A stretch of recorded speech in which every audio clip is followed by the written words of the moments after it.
1 шілдеден бастап елімізде бірқатар өзгерістер орын алмақ.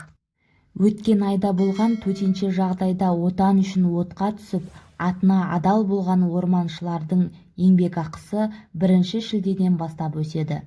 Олардың материалдық-техникалық базасын 2027 жылға қарай 100%-ға дейін жаңарту көзделуде.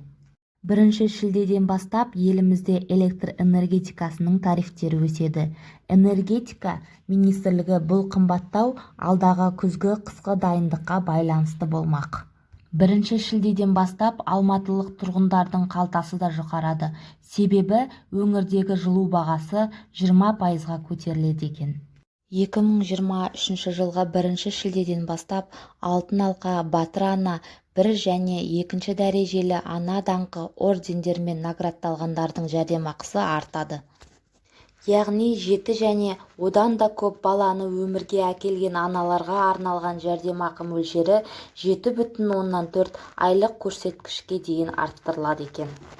Сонымен қатар бүгіннен бастап мемлекеттік жәрдемақылардың 14,5% өсуі жоспарланған. Бүгінде берілетін жәрдемақылардың мөлшері 1,4 ең төменгі күнкөріс деңгейі немесе 56.794 теңге болады. Әлеуметтік кодекс күшіне енгеннен бастап жәрдемақының мөлшері 1,61%-ға немесе 65.315 теңгеге дейін өспек. Бұл мақсаттарға республикалық бюджеттен қосымша 6,4 миллиард теңге бөлінген. Темекі мен ішімдік бағасы қымбаттайды. Елімізде бүгіннен бастап темекі мен ішімдік бағасы да қымбаттағалы отыр. Апта басында Қаржы министрлігі осы бұйрыққа қол қойды.